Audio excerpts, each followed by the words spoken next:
All right, Dave, before we watch the episode, I got something for you. All right, shoot.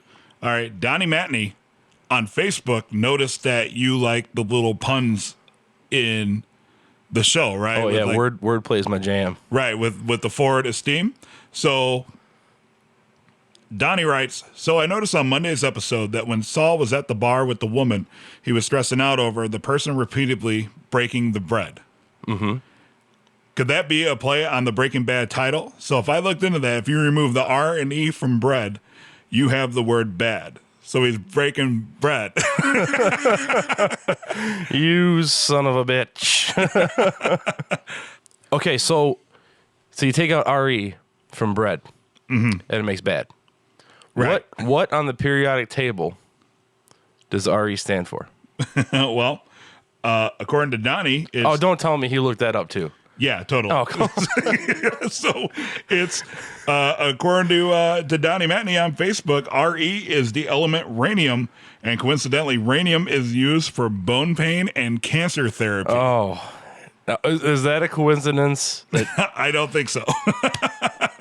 So bravo, Donnie. You get the gold. I'm applauding you right now, Donnie. All right, Dave, let's watch this show. The FBI finds kids trapped in your creepy van. You stay real cool and tell them you're the ice cream man.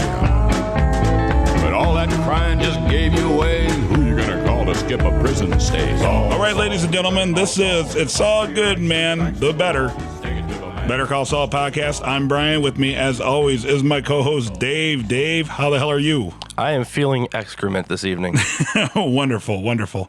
Dave and I co-host a Nothing Important podcast, which you can hear at www.nothingimportantpodcast.com. Before we start, It's All Good, Man is brought to you by Audible. You can get a free audio download and a 30-day free trial at audiotrial.com/nothingimportant. Or you can go to itsallgoodman.com, click on the banner on the right-hand side. They have over 150,000 titles that you can choose from.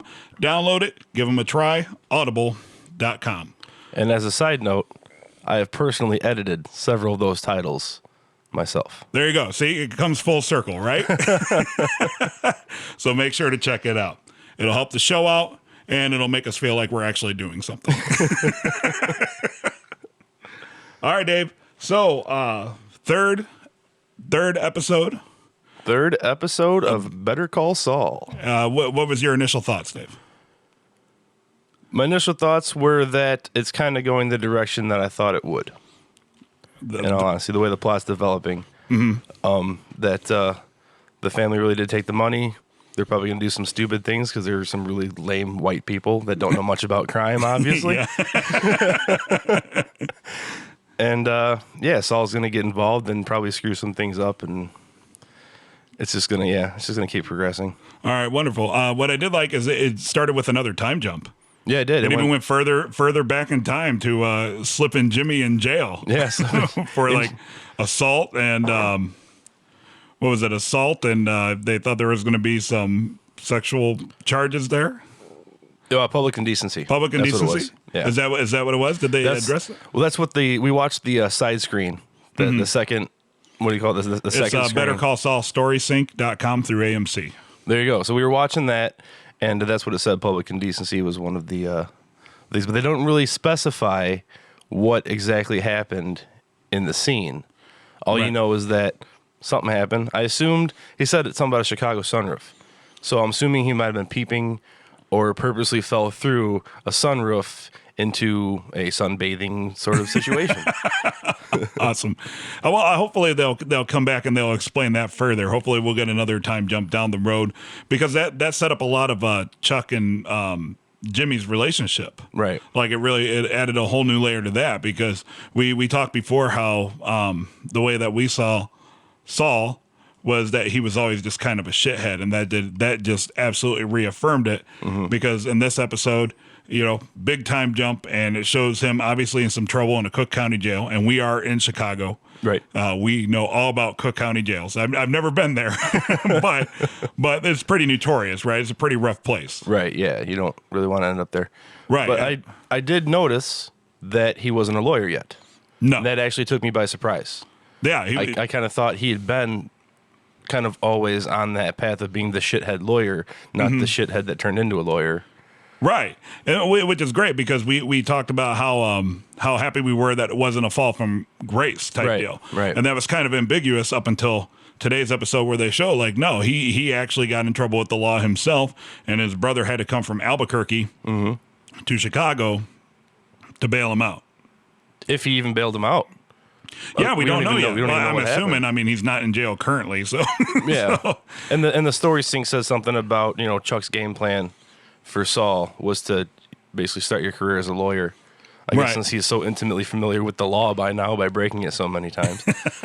So I bet that throughout the course of because there's only 10 episodes. Right. Yeah, we're a third of the way through almost. Yeah, already a third of the way through. So I hope that somehow it keeps coming back to that and it weaves in and out how that affects him as he becomes, Jimmy McGill, lawyer, trying to do at least somewhat right to Saul Goodman, who is a criminal lawyer, which adds a whole new element to the whole criminal lawyer thing because he really was a criminal that became a lawyer. Right.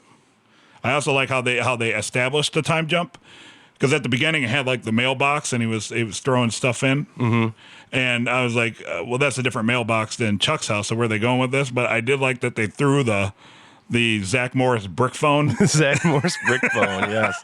which is now that I think about it, that's a great parallel to the mailbox at Chuck's house.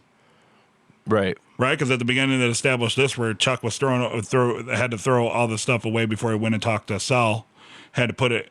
It was Saul or Jimmy putting the stuff in the mailbox to go talk to Chuck, and this time it was Chuck putting the stuff in the lockbox to go talk to Jimmy. Yeah, that's what I'm saying, and it just cracked me up to see the big Zach Morris phone. Yeah, and that kind of like it hit me because I'm like, oh, clever little ode to the 2000, and I'm like, wait, that's not 2000. That's like way before 2000. That's what I thought too. And then like before they established what was going on, I was like, okay, so does he have some sort of thing going where like it's like an untrackable cell phone? Like that's pretty so resourceful. old. He still has his SIM card from way back in the So awesome. So they meet and they talk about trying to get him out of jail, property damage, assault, and possible sex offender charges. There you go. Is what he was in trouble for. And then we got a little bit more backstory on Kim. Mm-hmm. Yeah, it's obviously a pre-existing relationship. There's a lot of. It was almost like they were trying to avoid sexual tension in that scene, knowing that it's happened. Right, which makes a lot of sense because remember when Saul went to the Hamlin offices and he walks out and she's leaning against the wall and he takes the cigarette from her lips, smokes a cigarette, and it doesn't. Like, why did he get away with that, right? Right, like, yeah. Like, how the hell did he get away with this? So that puts that all into perspective, like, because now you can think back and be like, oh, well, that's obviously why she was okay with that, because nobody in their right mind having a cigarette, some guy comes up, pulls it out of your mouth. You're not just going to keep leaning against the wall and then let him place it back in your mouth. Right. Which now begs the question, remember... How many things has he placed into her mouth? Yes, we need to take a poll on that. But remember, he went to ask her a question and she cut him off. That's right. Right? And then later in the episode, it appears that Jimmy likes to call her up and have phone sex with her.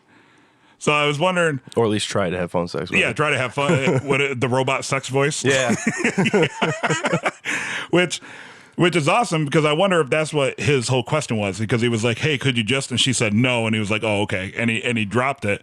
So I wonder if, since he was having a bad day, because remember right before that he beat up the garbage can and he was frustrated with the way that whole meeting went. That's right, yeah. And so maybe he was like, hey, like try to release the pressure or whatever, trying to talk her into doing the whole phone sex thing, and she just cuts him off right there. Which was a great way to do that, because if you're not paying attention, it just looked like a weird scene, and you had to wait a week to put that in perspective. So I think when we're done with the initial 10 episodes, I think you and I had kind of planned to go back and do like a recap of like 2 episodes at a time, and as we're taking all these notes, we can go back through them and just point out some of the things we might have missed before. But that was a really good way to go back to that. I thought that was pretty clever. Pretty smooth. Absolutely. Smooth.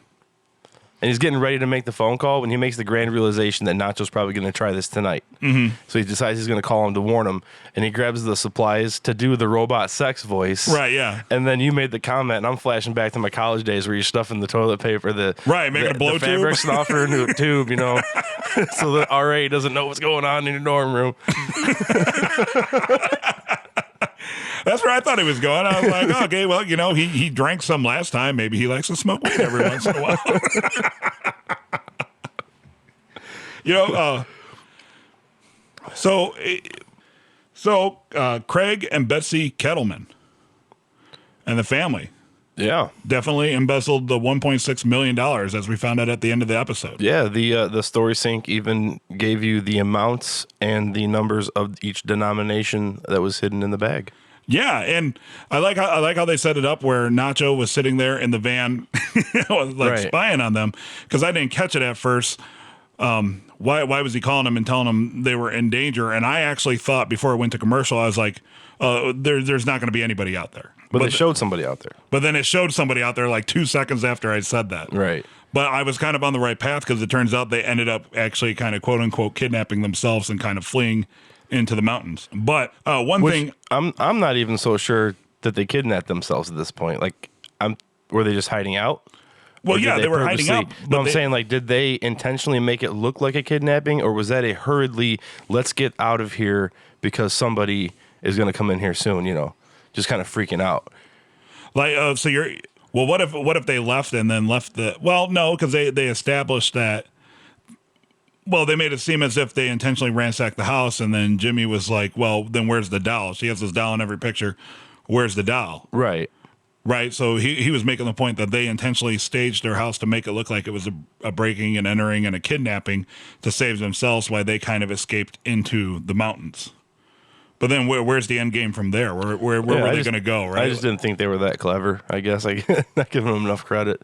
What if it's like some sort of big twist where they actually left to hide out, but they didn't ransack the house, but it was after they left, somebody else came in and destroyed the house. That's very possible also. Yeah.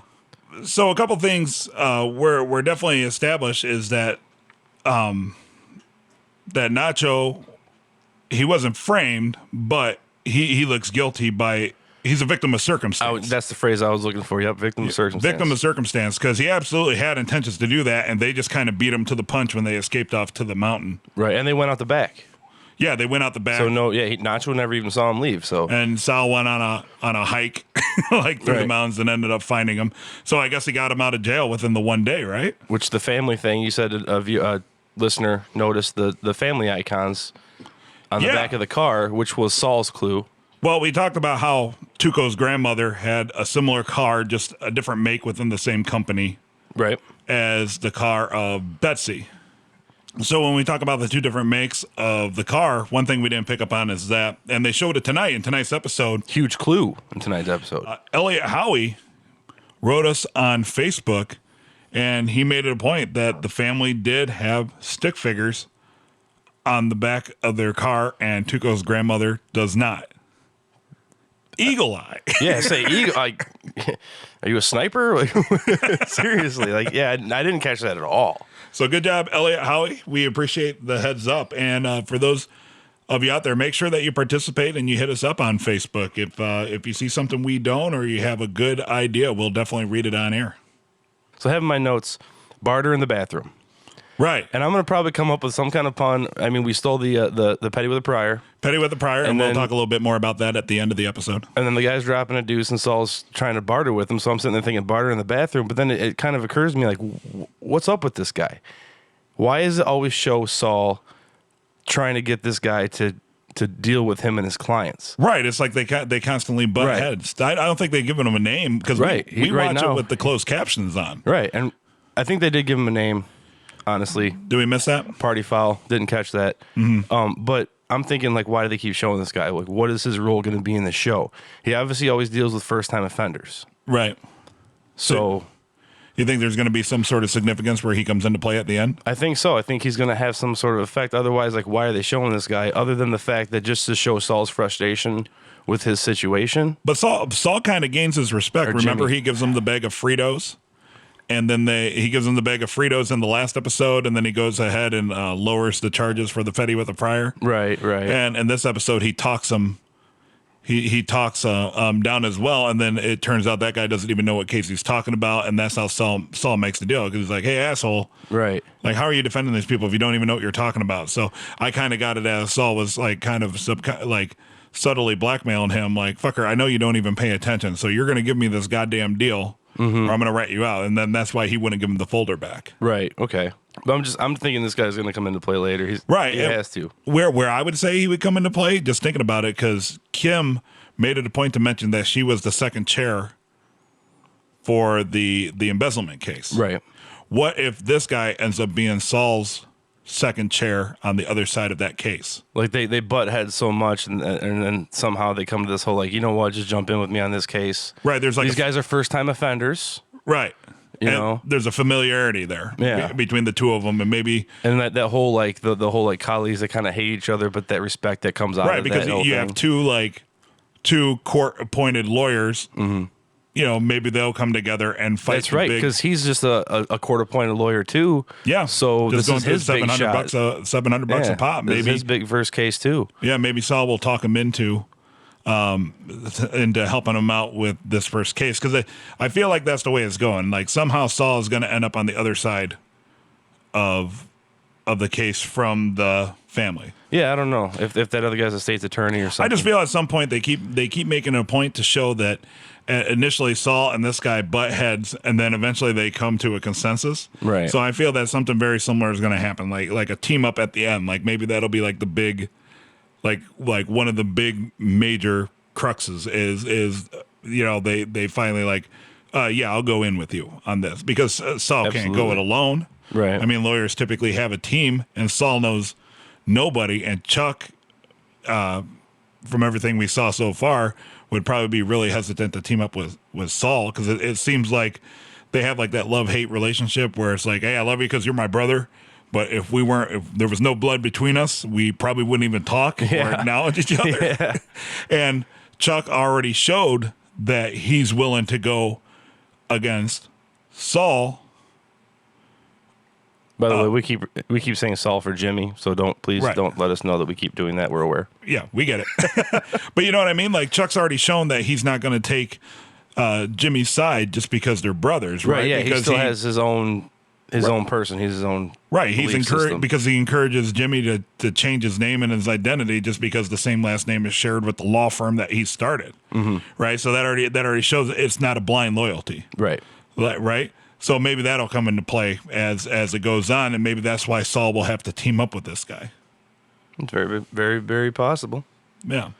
So it turns out that Nacho definitely wasn't the person to do it, but he's obviously the person of interest, and I can't wait to see where it goes from there, because that's when the show kind of ended. Saul found them in their tent and found money in the bag, and cut to black.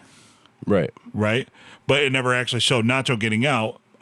So I'd like to see like where that relationship goes from there. Yeah, where that's going to happen. And I did notice, I have to mention that in the story sync, they popped up a question. They pop up a lot of questions. You take these polls and see how you compare with the majority of people. It's pretty cool. You should probably check it out. Yep. But it says, what does Saul think that Badger's in for the first time he meets Badger in Breaking Bad? And I'm thinking, and I'm watching how Saul enters the room when Nacho's in the room, compared to when because when Badger's in the room, he just storms in. Blah, blah, blah. You cops get out of here. This is my client. What did you say? He's got all this confidence. And when Nacho's in the room for the first time, he's just kind of like, hey, buddy. Yeah, hey, we're going to go with this. Yeah. You know? This is a totally different attitude. So he's still far from but what where he's going to be. You pointed out something kind of funny. Saul originally thought that Badger was in trouble for public masturbation, but he's really in jail for distribution of narcotics. Right. And speaking of that other lawyer who was talking in the bathroom, that guy messed up the cases as well. Yeah, I was going to say that too. Yeah. Yeah, it's like, it's the parallel of getting the case wrong. So maybe that guy comes into play because Saul starts learning from his playbook. Right? Maybe he because like a lot of a lot of characteristics of that guy seems to be how Saul was in Breaking Bad. Yeah, I can see that. Right? Just cocksure and doesn't know the own cases that he's like either he's got too many cases to care about, or he gets more selective about the importance of cases that he gives a shit about. Mm-hmm. That kind of whole thing, yeah. And he just kind of goes through the motions to make money. Right. Right. Absolutely. Oh yeah, and there is one thing that I actually didn't like in this episode. What's that? And it's a problem that I have with a lot of shows when he's explaining to Kim about the Kettlemans kidnapping themselves, and he keeps going through like a more detailed explanation, and she keeps saying like, I don't get it. And he says something else, and she's like, I don't get it. And it's totally just a device to get the audience to grasp what's going on. Right. But it makes the character look so stupid. Like, you are a professional lawyer. Right. And you don't understand what the hell he's trying to say. Right, yeah. You know, and it was just solely exposition. That's all, Right. that's all it was, exposition. Yeah. Exposition. And as someone who, I like to think I pick up on things pretty quick, makes me kind of feel like you don't respect my intelligence, in all honesty. But yeah, that's a total like plot device that just kind of grinds my gears. And you know what? One thing that I was thinking of too, and I don't know if you'd consider them spoilers, but I guess it's whatever. I'm just going to put it out there. So if you want to turn down your iPad or iPhone or whatever you're listening to this on for the next like minute and a half, but you looked up IMDb and the actors who play the twins only have 2 episodes, right? Tuco was only down for 2 episodes. Right. And let me tell you why I'm disappointed in that. I'm disappointed in that because one of our listeners, Matt in Jersey, that's what he calls himself, Matt in Jersey, came up with this great idea of how it was going to unfold. He came up with the idea that Saul was going to use the twins to embezzle money from the Kettermans himself. Like, well, that was what he was trying to do in the first place. He's trying to get them to get in the accident with Kim or with Betsy Kettleman and extort money out of her in the first place. So he was right, unless Matt, right? Yes, Matt. Unless Matt thought that they were going to get even deeper with it and go for the whole shebang. Right, exactly. The way I got it from Matt is that as they learned more and more about the case, it was going to be a bigger and grander scheme, and that's how Saul was going to make it up to the twins for getting their legs broke. Like, okay, I get it, but I got a better idea of how to take these fuckers down and get their money. Well, there's 2 ways you can go, because one, he paid for the legs, the surgery or whatever. He paid their medical bills, and hopefully maybe they'll pull in a fast one with us on IMDb, and they just gave the main characters the 10 episodes for credits, and then they'll give them more credits as they bring characters back into the show. I'm kind of hoping that happens. Right, because but I don't. Who doesn't want to see more Tuco? Absolutely. I just want to see what he cooks next. I want 3Co.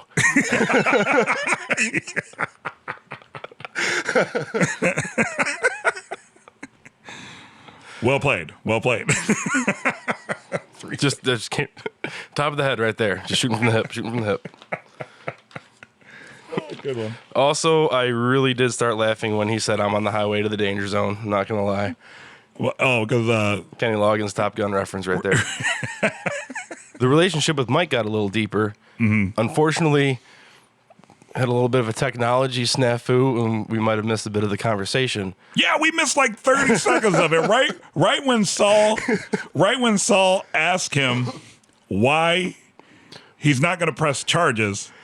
Fade to black. The goddamn AMC live stream went out on us by the time I got it refreshed and back up. Mike says nobody likes to leave home. Right. So it was the perfect. It was like a movie. We missed everything except for the whole goddamn episode. Probably like that was the key moment of the entire episode, and AMC's live stream went down on us for about 30 seconds. So no, we're not going to blame AMC. Remember, it's Comcast. It's Comcast, actually. I totally blame Comcast for that one. Yeah. And if you want to hear my rants and raves about Comcast, feel free to go to nothingimportantpodcast.com because I think Dave and I spent like a whole 45 minutes on episode 6 just trashing that company. Yes. But so thank you, Comcast. If you'd like to sponsor it's all good. Yeah. Yeah. Comcast, if you'd like to sponsor us, I don't want your fucking money. We'll cut out the best parts of our podcast and ship it over to you, you assholes. But yeah, that was great. That was great seeing that relationship develop. We finally got to see the big confrontation that they were kind of teasing in the teaser trailers before the show started. Pokes him in the chest, and Mike takes him down. And then he gets arrested. They actually arrest Saul for assault. Yeah. going back to the beginning, which is great because as it opened, it showed a much younger Saul, even younger than he is now. And one of the charges was assault. Yeah, assault. Ah, nice. See, I set him up, Dave, and you knock him down. Set him up and knock him down. No matter how far I have to stretch, I'll get there. So, typically, this part of the show is where Dave and I do kind of predictions of what we're going to see in the next show. But before we close, I just want to say at the end of the story sync, you answer all these questions, you make all these predictions, and then it gives you a little score at the end. And we are most like Jimmy. So it's on a scale of Jimmy to Saul, and we were definitely most like Jimmy. So it is verifying that we are still thinking he's very early in his progression, that we have ways to go. Right. Righteous in our endeavors, but easily persuaded. There you go. So Ejor Standovic on Facebook points out that the nail salon that Saul lives in and works out of is the very same nail salon that Saul tried to get Walter and Jesse to launder their money through in Breaking Bad. Nice catch. Nice catch, right? Very, very nice catch. Yeah, I didn't even think about that. And those are the kind of references we like. Absolutely. Very subtle. You got to think about it a little bit. Right. Like Dave and I talked about this before.